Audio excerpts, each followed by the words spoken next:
اس کے لیے تھوڑا سا علم چاہیے۔ ایک آسان سی پہچان ہم آپ کو اور بتا دیتے ہیں۔ اللہ تعالیٰ نے الحمد شریف میں بیان فرمایا اہدنا الصراط المستقیم صراط الذین انعمت علیہم، اے اللہ تعالیٰ ہمیں سیدھا راستہ چلا، ان لوگوں کا راستہ جن پر تو نے انعام فرمایا۔ انعام یافتہ بندے کون ہیں؟ وہ یہ 4 گروپ ذکر کر دیے، انبیاء علیہ السلام، صدیقین یعنی بڑے بڑے صحابہ جو اجلہ صحابہ، شہداء جو صحیح العقیدہ شہید ہوئے اللہ کے راہ میں لڑتے ہوئے، اور صالحین اس میں باقی صحابہ کرام، تابعین، تبع تابعین، علماء، مفتیان کرام اور نیک لوگ سب اس میں شامل۔ اللہ تعالیٰ کیا فرما رہا ہے؟ ہمیں دعا کے واجب کر دیا ہے، اے اللہ تعالیٰ میں سیدھا راستہ چلا، ان لوگوں کا راستہ جن پر تو نے انعام فرمایا۔ تو ہم بارہ آپ کو سمجھاتے ہیں، اب غور کریں، یہ دعا کیوں نہیں بیان فرمائی؟ اللہ تعالیٰ ہمیں سیدھا راستہ چلا، وہ راستہ جو قرآن کا راستہ ہے، وہ راستہ جو حدیث کا راستہ ہے، نہیں، انعام یافتہ بندوں کے راستے پہ چلا۔ اس کا مطلب یہ ہوا، ایک بات یہ کہ انعام یافتہ بندوں کا راستہ ہی قرآن و حدیث کا راستہ ہے، کنفرم ہے۔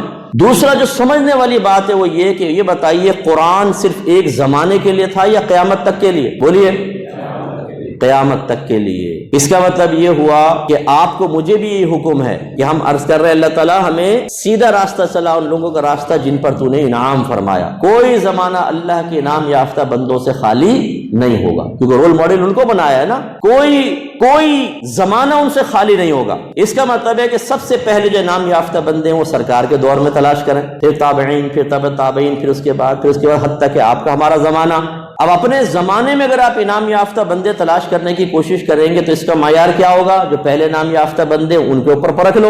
تو اس کا مطلب یہ ہوا کہ 1500 سال کے عرصے میں جتنے بھی ایسے لوگ گزرے کہ جو صحیح العقیدہ تھے، نیک تھے، باعمل تھے، متقی تھے، پرہیزگار تھے، اللہ کے مطیع و فرما بردار تھے، وہ انعام یافتہ بندے ہوئے۔ اب آپ ایک لسٹ بنائیں اپنے اکابرین کی، جتنے گزرے ہیں، مشہور کی لسٹ بنا لیں، بہت بڑی لسٹ بنے گی، اس میں انشاءاللہ آپ دیکھیں گے کہ 90% صرف اہل سنت و جماعت ہوں گے، اہل سنت جو ہمارا عقیدہ ہے، جس عقیدے پہ آج ہم ہیں۔ معمولات میں فرق ہو سکتا ہے، اس وقت جو 12ویں جس اسٹائل سے منائی جا رہی ہو سکتا ہے اس کی نظیر آپ کو پہلے نہ ملے، لیکن وہ عقیدہ نہیں ہے، وہ ہے معمولات۔ میں عقیدے کی بات کر رہا ہوں۔ سب سے پہلے عقیدہ دیکھ لیں، 1500 سال میں جتنے بڑے اکابرین گزرے ان کے عقائد وہی تھے جو آج اہل سنت کے عقیدے۔ سب ہمارے نبی کریم صلی اللہ علیہ وسلم کے لیے سب سے افضل ہونے کے قائل رہے، سب نبی کریم صلی اللہ علیہ وسلم کے لیے علم غیب کو تسلیم کیا کرتے تھے، سب استمداد اولیاء، استمداد انبیاء کے قائل رہے، طریقہ کار صحیح ہونا چاہیے، نظریہ ٹھیک ہونا چاہیے، اس کی تلقین ضرور کرتے رہے، سب مزارات کے قائل رہے،